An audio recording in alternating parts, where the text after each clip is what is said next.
Evangelho fala a respeito de Jesus, Filho de Deus, mas que veio para servir o homem.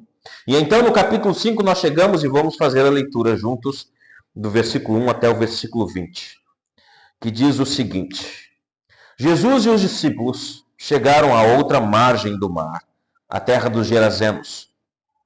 Ao desembarcar, logo um homem possuído de espírito imundo veio dos túmulos ao encontro de Jesus.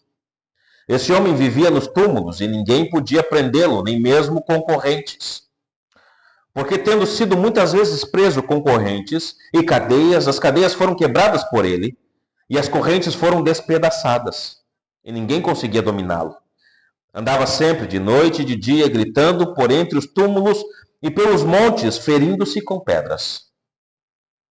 Quando de longe viu Jesus, correu e prostrou-se diante dele, gritando em alta voz: O que você quer comigo, Jesus, Filho do Deus Altíssimo? Peço por Deus que não me atormente. Ele disse isso porque Jesus tinha dito a ele: Espírito imundo, saia deste homem.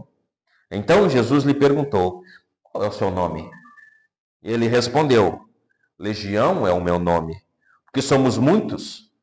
E pediu-lhe com insistência que não os mandasse para fora do país. Ora, uma grande manada de porcos estava pastando ali perto, pelo monte, e os espíritos imundos pediram a Jesus: Mande-nos para os porcos para que entremos neles. E Jesus o permitiu.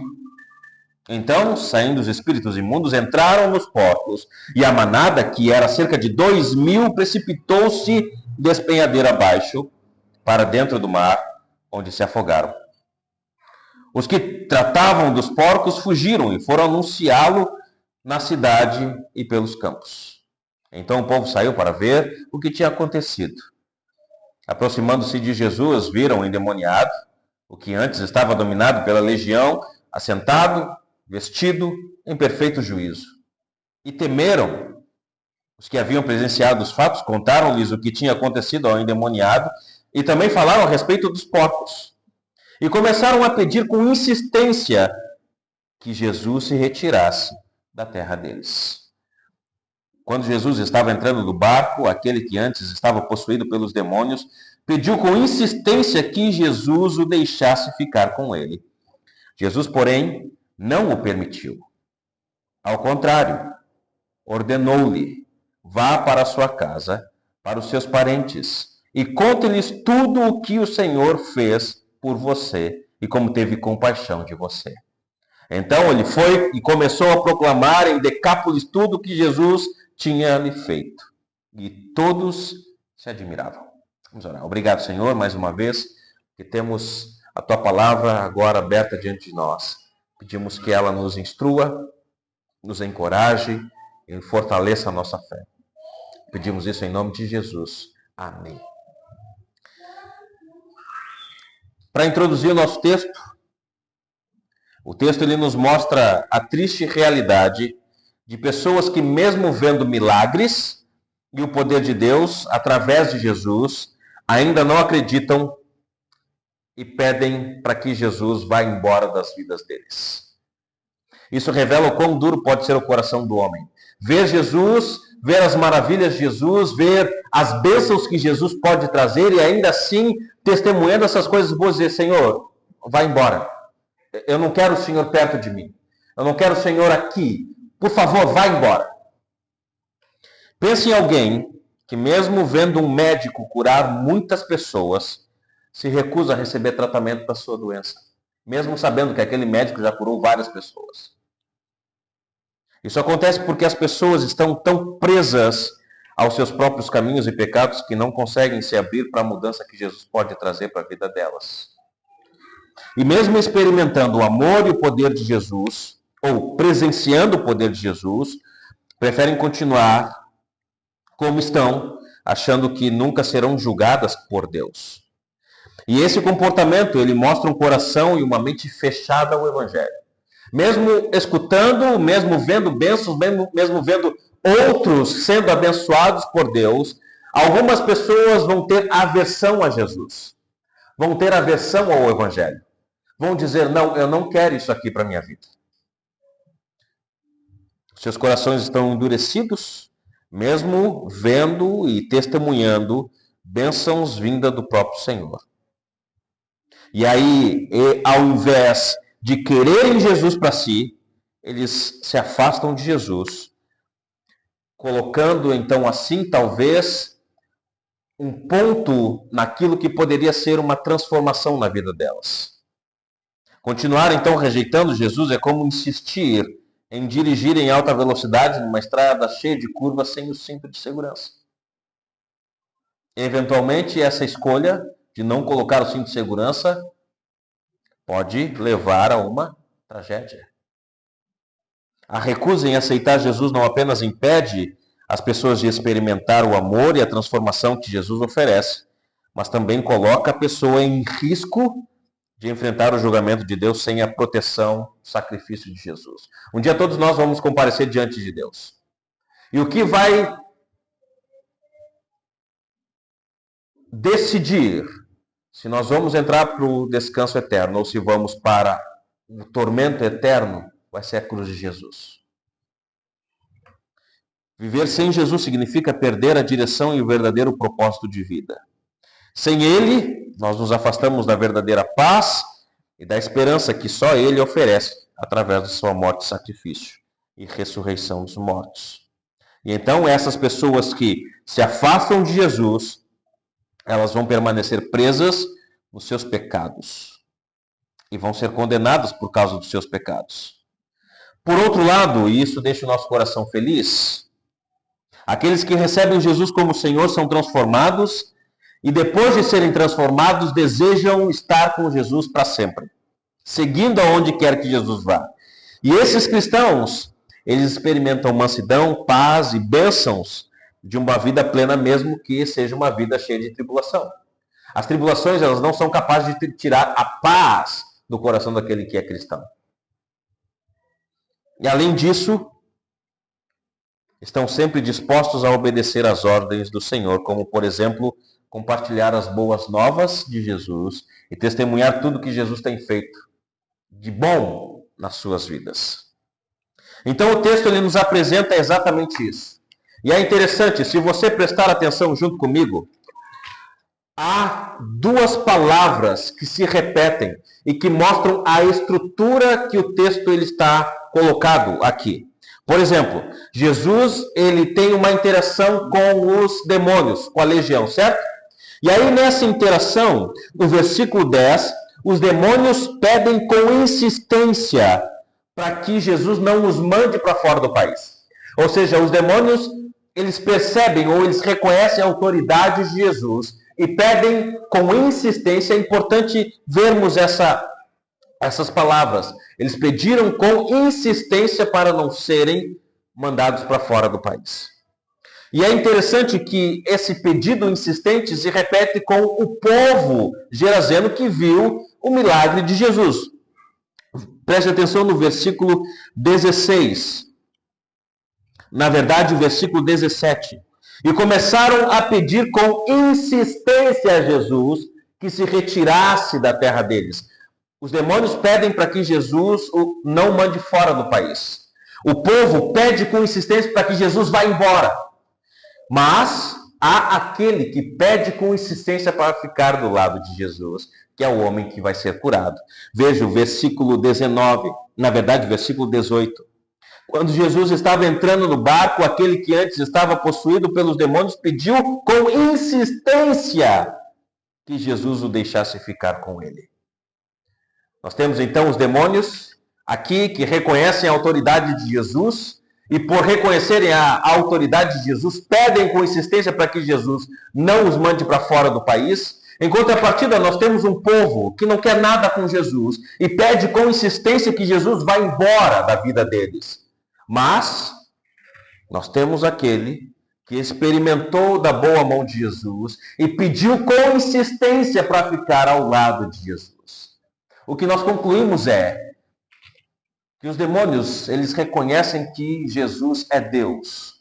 E eles pedem clemência ao Senhor. E o Senhor Jesus, ele permite que os demônios fiquem naquele país através dos porcos que se mataram depois. Mas Jesus, ele não obriga as pessoas a quererem ele. porque o povo pediu com insistência para que ele fosse embora. E o que aconteceu? Ele pega e volta para onde ele estava com seus discípulos. Mas antes disso, aquele que experimentou a boa mão do Senhor Jesus pede para ficar com Jesus até o fim. E não só pede, mas obedece a palavra do Senhor. Porque Jesus diz, eu não vou deixar tu seguir comigo, mas eu quero que tu faça uma coisa. Eu vou lhe dar uma missão fabulosa. Você vai ser o meu porta-voz aqui entre os seus. Vá para a tua casa e fale para eles o que o Senhor fez por você. E o que acontece? Ele vai, ele obedece. Então aqueles que têm Jesus, que recebem Jesus, que experimentam das bênçãos de Jesus, esses obedecem ao Senhor. Na passagem anterior, nós vimos semana passada, Marcos capítulo 4, 35 ao 41, Jesus ele demonstrou o seu poder sobre as forças do mundo natural, por seu controle completo do vento e das ondas. E nós falamos isso aqui. Os discípulos estão apavorados, a tempestade está vindo, está levando o barco para um lado e para o outro, e Jesus diz ao vento e ao mar, fiquem quietos. E o mar fica quieto. O mar fica tranquilo. Agora, nessa passagem, Jesus ele exerce seu poder absoluto sobre as forças do reino sobrenatural. Primeiro, nos versículos antes, Jesus exerce a sua força sobre a força da natureza, algo que é visível. Agora, Jesus vai exercer o seu poder sobre algo que é invisível. Marcos, então, nos apresenta um cenário bem caótico, tanto onde Jesus e os discípulos descem do barco, quanto na vida desse homem que nós vamos ver já já. Nos versículos 1 ao 13, nós temos o primeiro bloco. Nos apresenta o embate de Jesus com o poder sobrenatural, da qual ninguém conseguia conter. E esse texto, então, vai continuar mostrando os poderosos feitos de Jesus sob circunstâncias extremas, que vão além da solução humana. Pense comigo. Vão ter momentos em que nós vamos conseguir solucionar os problemas, certo? Vão ter problemas que vão aparecer diante de nós, vão ter questões que vão aparecer diante da nossa face, e nós vamos ter capacidade de solucionar aqueles problemas, certo? Mas terão problemas que vão ser, ou que vão vir, e que serão mais fortes, vamos dizer assim, do que a nossa própria a nossa própria, vamos dizer assim, solução que nós podemos dar. Vão ter problemas que nós vamos ter que deixar nas mãos de Deus, ao invés de solucionar pelas nossas próprias mãos. E esse aqui é o caso. Ao chegar no lado leste do Mar da Galileia, Jesus encontra um homem com um espírito imundo. E antes que o leitor ele ache que é apenas mais uma possessão aleatória, Marcos ele faz questão de detalhar o que acontece com esse homem. Ele faz questão de contar a história desse camarada, desse homem que está possuído pelo espírito imundo. Os versículos 1 ao 5 diz assim: Jesus e os discípulos chegaram à outra margem do mar, a terra dos Gerazenos. Ao desembarcar, logo um homem possuído de espírito imundo veio dos túmulos ao encontro de Jesus. Esse homem vivia nos túmulos e ninguém podia prendê-lo, nem mesmo concorrentes, porque tendo sido muitas vezes preso com correntes e cadeias, as cadeias foram quebradas por ele e as correntes foram despedaçadas, e ninguém conseguia dominá-lo. Andava sempre de noite e de dia, gritando entre os túmulos e pelos montes, ferindo-se com pedras. Então a descrição aqui desse homem, desse endemoniado, estabelece uma situação muito grave, certo? Primeiro, o homem ele era atormentado por um demônio. Pelo menos até aqui nós não sabemos que eram vários. O que dá para entender é que nesses primeiros versículos é que o demônio ele fazia com que o homem sofresse de forma assim terrível. O homem vivia um estado de selvageria, de sofrimento, e ele transtornava a comunidade da qual ele fazia parte, ao ponto de tentarem, sem sucesso, amarrá-lo. Essa é a ideia. Por que estão tentando amarrar aquele homem? Porque ele está causando estragos, está causando tumulto, está causando problemas para a sua comunidade. E então as pessoas tentam prendê-lo com correntes, mas não tem sucesso. Por quê? Porque ele rompe as correntes. Nada adiantava para conter aquele homem que estava possuído por um espírito imundo. E por causa disso ele se isolava. Parece que ele, em algum momento, ele ia para longe da cidade. É por isso que ele morava no cemitério, entre os túmulos, isolado do seu povo. E é notável também que esse homem ele não conseguia ajuda de ninguém que fosse normal. Ninguém conseguia ajudá-lo. A ajuda, então, que ele necessitava devia ser uma ajuda sobrenatural, certo? Uma ajuda que pudesse ser superior a essa força que está dominando ele. A primeira coisa que a gente traz aqui para entender essas coisas, na verdade, como implicação para nós, é que a situação desse homem possuído por um espírito imundo é como é a forma de Satanás agir contra o povo de Deus e contra as pessoas que ele tem odeia. Satanás ele quer destruir as pessoas. Satanás ele quer de alguma forma destruir cada um que é a imagem e semelhança de Deus. Satanás ele sempre foi invejoso por causa dessa questão. Satanás ele queria ser igual a Deus, ele foi expulso por causa disso. O homem foi feito à imagem e semelhança de Deus. Ok? Deus deu ao homem poder para dominar sobre a criação. Satanás, então, ele vai até o homem e faz com que o homem perca parte dessa imagem de Deus fazendo o pecado. Satanás vai lá e engana Eva faz com que Adão coma, e então entra o pecado no mundo, manchando a semelhança, a imagem e semelhança de Deus no homem. Satanás, ele tentou destruir ali Adão e Eva. Mas Deus foi misericordioso e prometeu uma salvação. Então, Satanás, ele tenta destruir tudo que ele pode, tentando se opor a Deus. E quando ele não consegue fazer isso diretamente, ele nos machuca e nos faz sentir sem valor, levando-nos à auto-ruína e à autodestruição. Pensa comigo, eu não sei quantas vezes vocês já pensaram, depois de ter pecado, rapaz, será que eu sou cristão? Será que eu sou crente? Por que eu fiz isso de novo? Não, eu não sou crente, eu vou para o inferno. É melhor eu continuar nesse caminho do que ficar me enganando. Isso pode ser Satanás colocando dúvidas na nossa mente, porque ele é o acusador.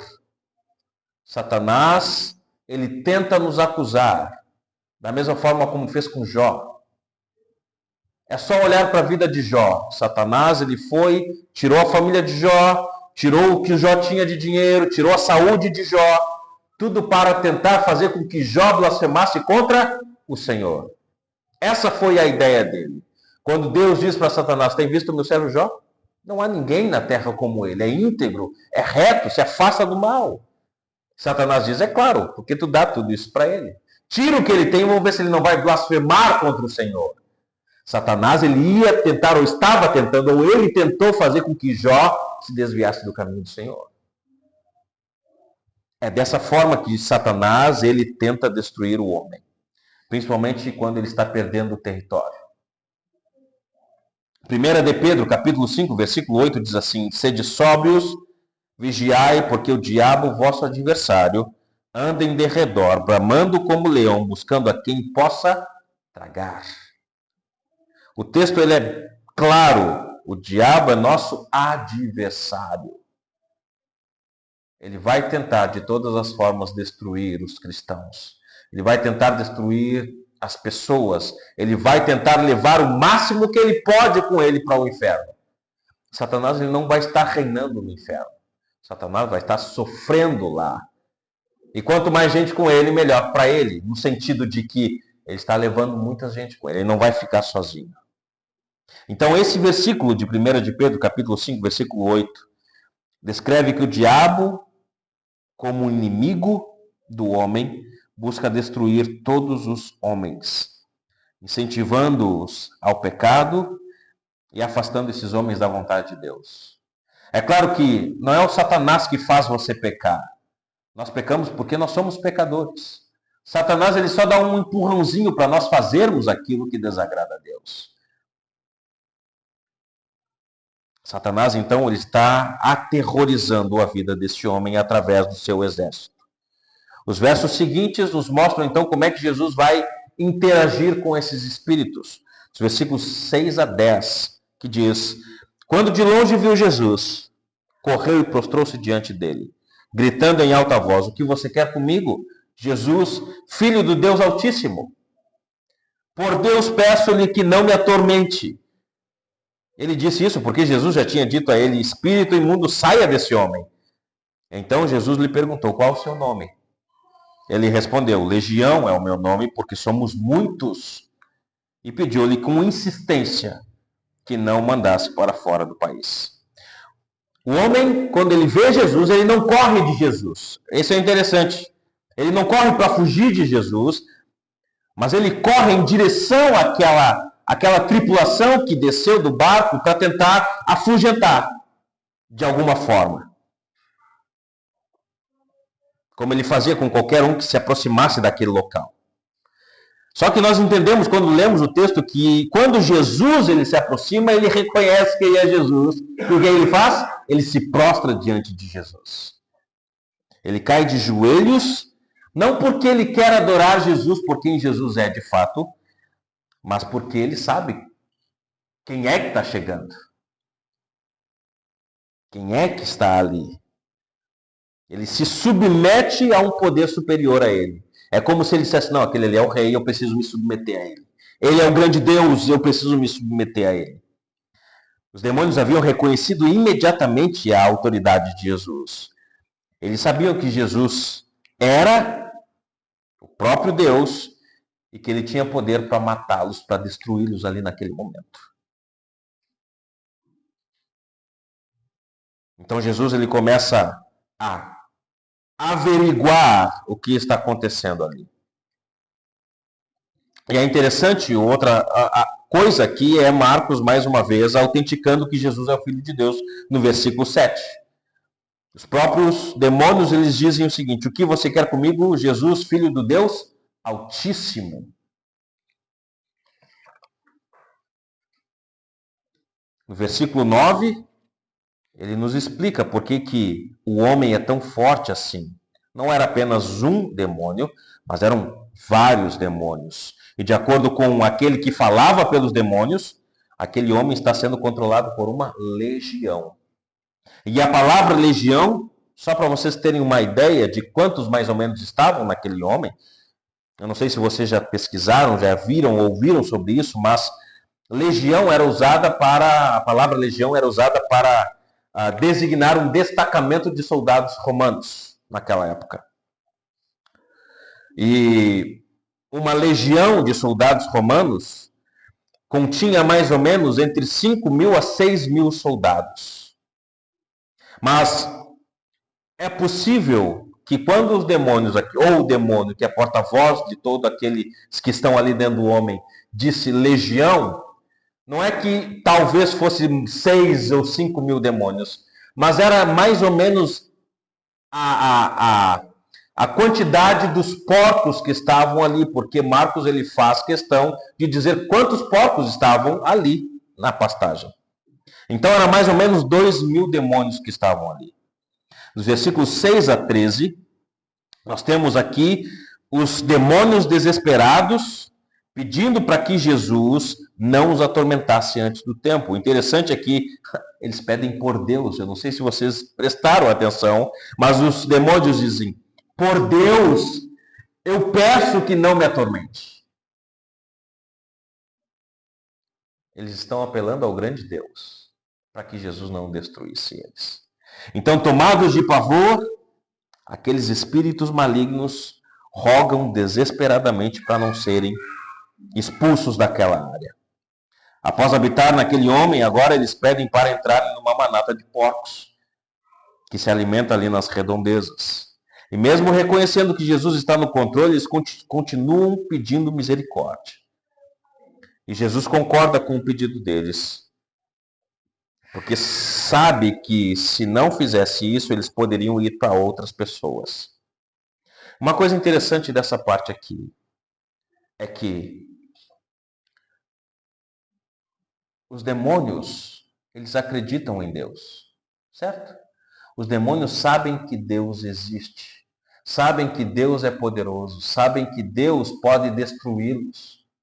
E tem pessoas que não acreditam em Deus. Tem pessoas que acham que esse papo de Deus, de Bíblia e de Jesus é baboseira e vivem do jeito que estão. Mas o texto nos mostra que, inclusive, os demônios reconhecem a autoridade do grande Deus.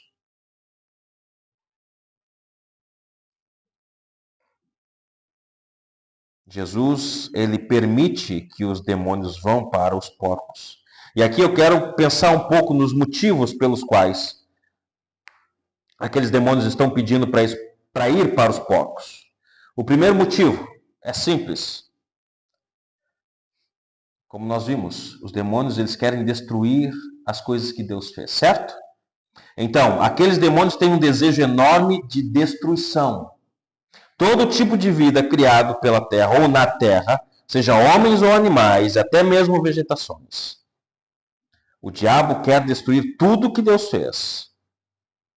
E esse é o desejo desses demônios, destruição. Destruição. Esse é o primeiro motivo que a gente pode pensar por que eles pediram para ir para os porcos. O segundo motivo é porque eles querem, de alguma forma, trazer medo para o pessoal dali, que é o que acontece.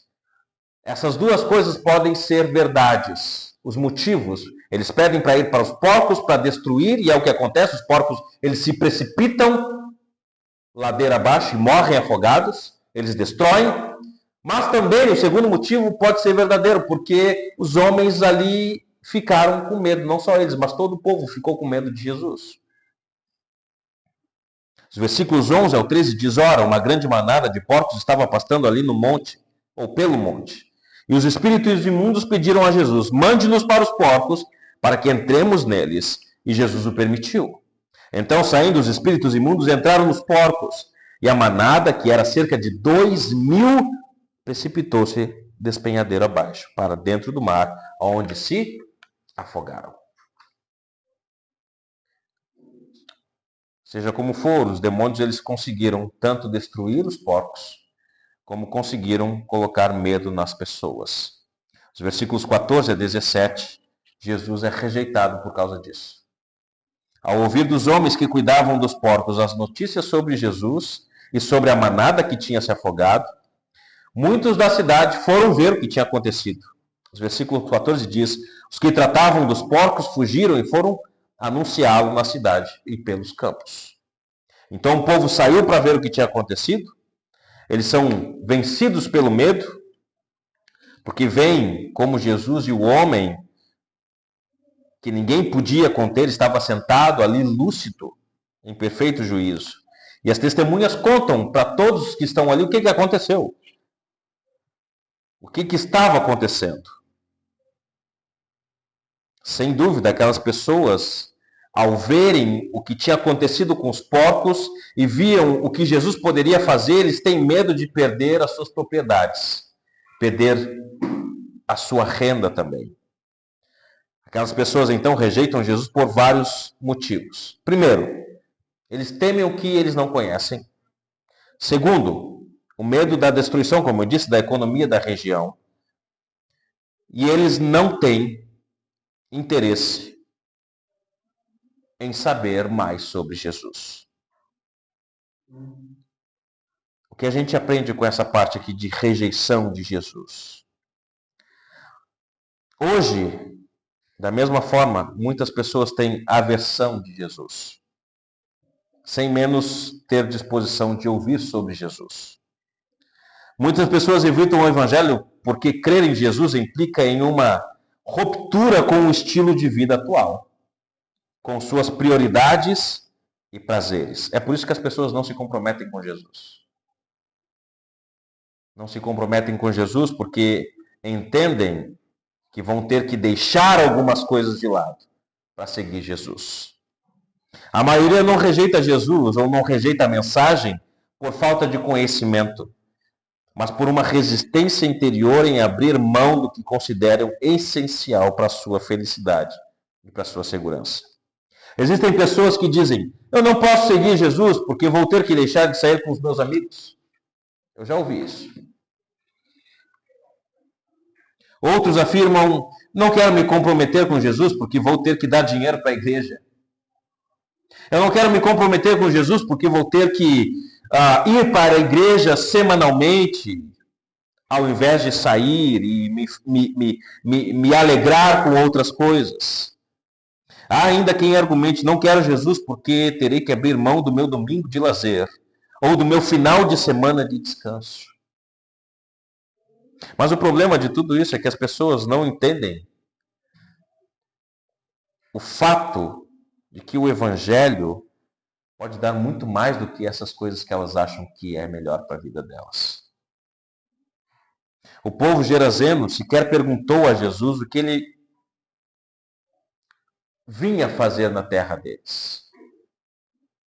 O povo gerazeno sequer perguntou como é que Jesus havia ajudado aquele homem a se libertar dos espíritos imundos. Aquele povo sequer festejou porque um dos seus estava agora em perfeito juízo. Em nenhum momento o povo festejou porque aquele homem havia parado de gritar, havia parado de se rasgar com pedras, havia parado de quebrar as correntes. Em nenhum momento as pessoas foram ver essas coisas que Jesus havia feito. Eles apenas viram Jesus. Viram um homem agora em sã consciência e ao invés de admirar aquilo, eles resolvem mandar Jesus embora porque eles têm medo de Jesus. Os versículos 15 a 17 diz: aproximando-se de Jesus, viram o endemoniado que antes estava dominado pela legião, assentado, vestido, em perfeito juízo. O que acontece? Festejaram? Não. Se alegraram? Não. Eles temeram. Eles sentiram medo. Os que haviam presenciado os fatos contaram-lhes o que tinha acontecido ao endemoniado e também falaram a respeito dos porcos e começaram a pedir com insistência que Jesus se retirasse da terra deles. Aquele que antes era louco e incontrolável agora está em perfeito juízo, aos pés de Jesus. Mas a expectativa de que o povo viesse pedir para que Jesus ficasse mais um tempo é frustrada por um comportamento contrário. O que acontecia antes deles chegarem lá era o povo querendo Jesus, pedindo para Jesus ficar, pedindo para Jesus curar. Quando Jesus chega aqui, Jesus demonstra o seu poder e as pessoas dizem: não, vai embora. Não, a gente não quer o Senhor aqui, vai embora. Vai embora. Por causa da morte dos porcos, por causa do medo que eles tiveram por terem visto aquele milagre, por causa de todas essas coisas, eles pedem para que Jesus vá embora, sem sequer ouvir o que Jesus tem a dizer a eles. E é interessante como o texto ele se mostra. Jesus ele não ensina, Jesus ele não prega, Jesus ele não fala coisa alguma. A única interação que ele tem é com o endemoniado. A única interação, a única pessoa com quem ele conversa é com os espíritos imundos e com o próprio endemoniado. Jesus ele não ensina ali, porque ele não tem condições, porque o povo quer que ele vá embora. Jesus ele não tem tempo de dizer: o tempo está cumprido, o reino de Deus está próximo, arrependam-se e creiam no Evangelho. E com esse pedido, Jesus ele vai embora, porque ele não obriga as pessoas a quererem ele. O Evangelho não obriga as pessoas a crerem nele. É uma oferta. E nós vamos para o terceiro bloco e final do texto, dos versículos 18 ao 20. Onde aquele que era servo das trevas, agora ele serve a luz. Lembra a parábola da luz? Não se põe uma candeia debaixo de uma cama ou um cesto, mas se coloca onde? Num local onde ilumine todos que estão na casa. A ideia ali da parábola da luz é que os discípulos precisavam ser luz, falar do Evangelho, falar acerca do reino. Esse homem aqui, ele seria luz na sua terra. O homem do qual a legião foi expulsa, manifesta um desejo. Ele quer ir com Jesus. Ele quer seguir Jesus, ele quer seguir o Mestre. Esse foi um pedido razoável. Foi um pedido entendível. O homem deseja estar na companhia do seu benfeitor, do seu Salvador, de quem ele tinha se tornado um grande devedor. Ele deseja lhe oferecer o seu serviço. Eu quero ir com o Senhor. Me deixa acompanhar o Senhor. Eu quero ser um dos seus discípulos. O seu pedido, no entanto, recebe uma resposta negativa. Jesus, com essa resposta negativa, ele vai testar a submissão deste homem. Como é que esse homem vai se comportar agora diante daquilo que eu fiz? E eu quero levar vocês ao capítulo 1. Ao capítulo 1.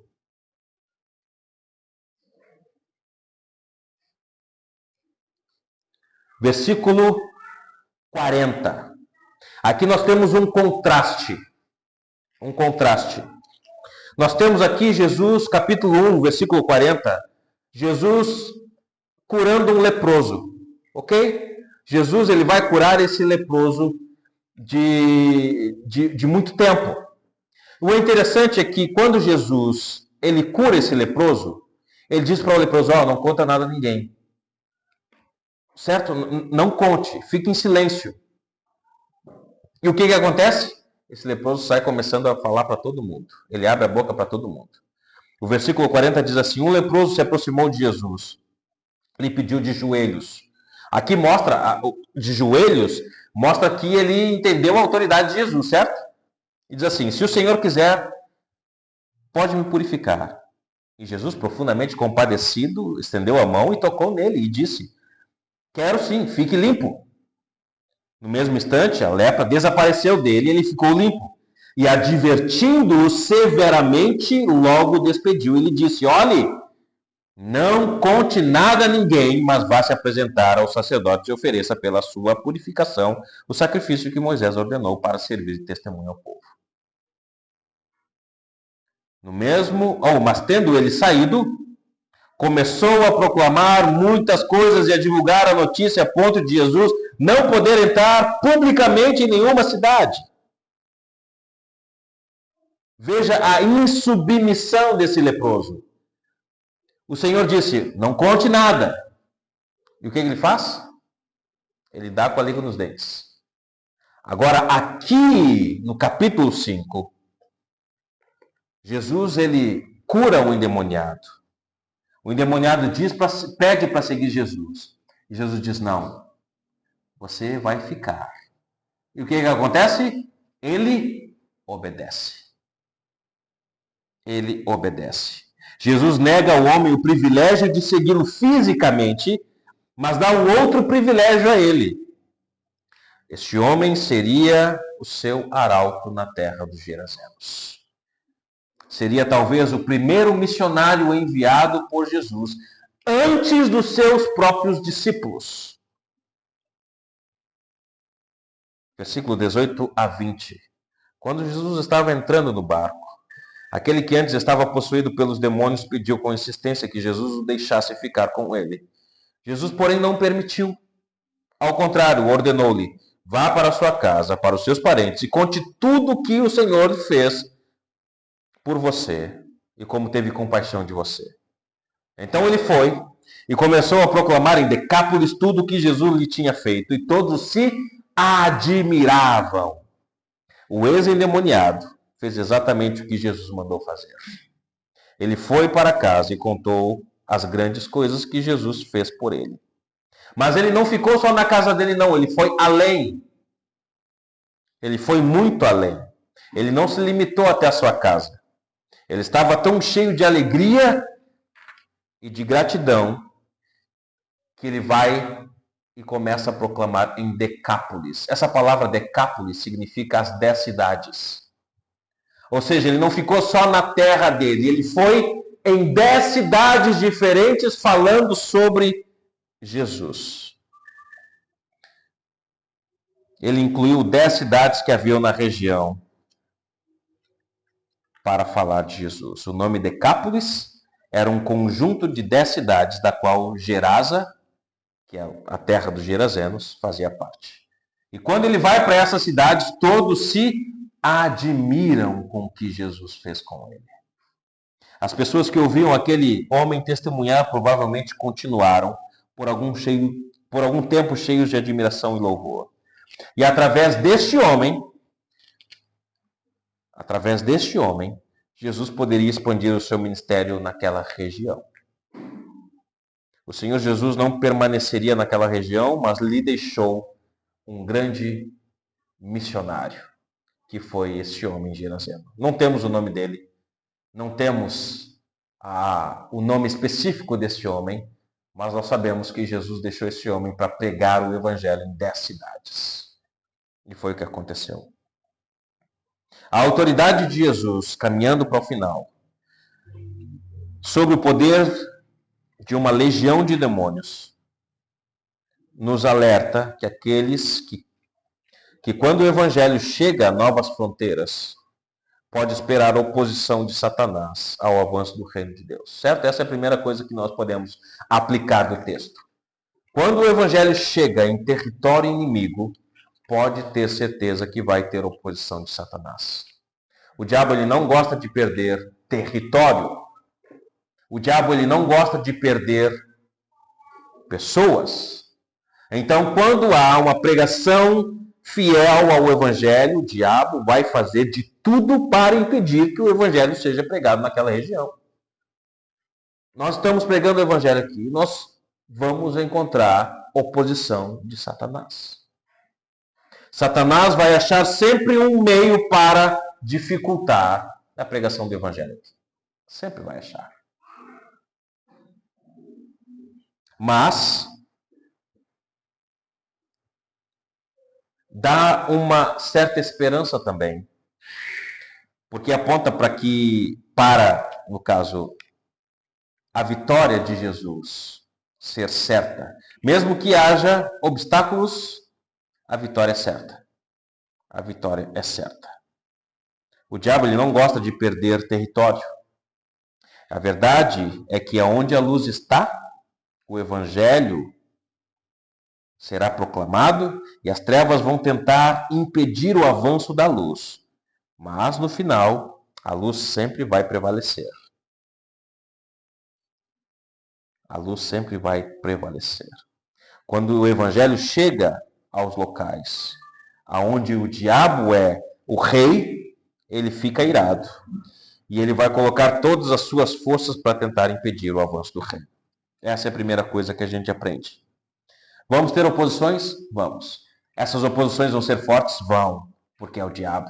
Ele não é qualquer um. Mas a vitória de Jesus já está estabelecida. Segunda coisa. Infelizmente, nem todos estão dispostos a crerem em Jesus. Muitos vão rejeitá-lo. Muitos vão dizer, não, eu não quero, vai embora. E vão pedir com insistência que Jesus vá embora. Muitos vão dizer a seguinte frase: aquele ali precisa mais do que eu. Não sei se tu já ouviu isso. Ei, pastor, pregue para ele aqui, esse aqui precisa. E tu? Não, eu não preciso, mas ele precisa mais que eu. Já ouvi algumas pessoas aqui falando isso. Não, ele prega para ele precisa mais que eu. Ele precisa de Jesus, pastor. Vai lá e prega para ele. Esse negócio de Jesus não é para mim. Mas, em meio a vários nãos, vai ter alguns sims. Alguns vão dizer, sim, eu quero seguir Jesus. Sim, eu quero fazer a vontade de Jesus. Sim, eu quero obedecer a Jesus. E essa é a nossa esperança. Como nós vimos na parábola da semente. A semente ela é jogada, mas o crescimento não depende de quem semeou. Depende do próprio Deus em dar o crescimento. E por último, aqui é uma advertência para todos nós. Aquele homem que foi curado por Jesus, ele se tornou uma grande testemunha de Jesus na sua casa, no seu território.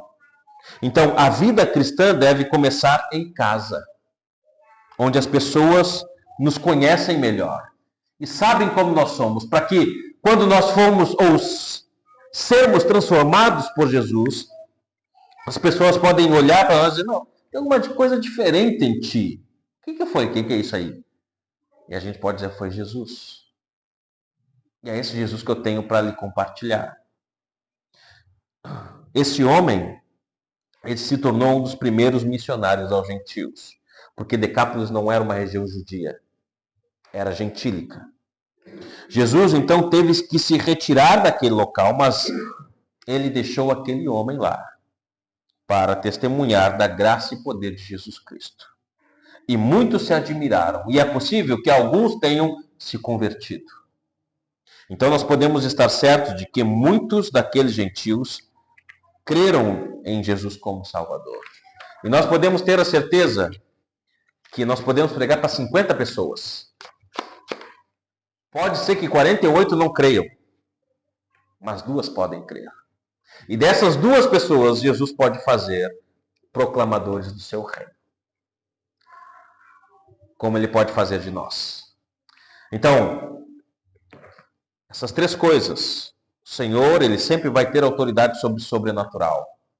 O sobrenatural, ele pode até vencer um pouco, mas o final já é certo, ele vai ser destruído. A segunda coisa, vão ter pessoas que não vão querer Jesus, isso é fato. Mas terão pessoas que vão crer. Isso nos alegra o coração, porque alguns vão querer Jesus, alguns vão dizer sim para Jesus. E a última coisa é que nós, que já somos salvos, que já cremos em Jesus, temos uma responsabilidade, temos uma tarefa de ser testemunhas de Jesus, de falar das coisas que Deus, por meio de Jesus, fez ao nosso benefício. E dizer, Jesus me salvou, Jesus ele me transformou. A melhor forma de tu evangelizar alguém, a melhor forma de tu falar de Jesus para alguém é falar o que Jesus fez por você.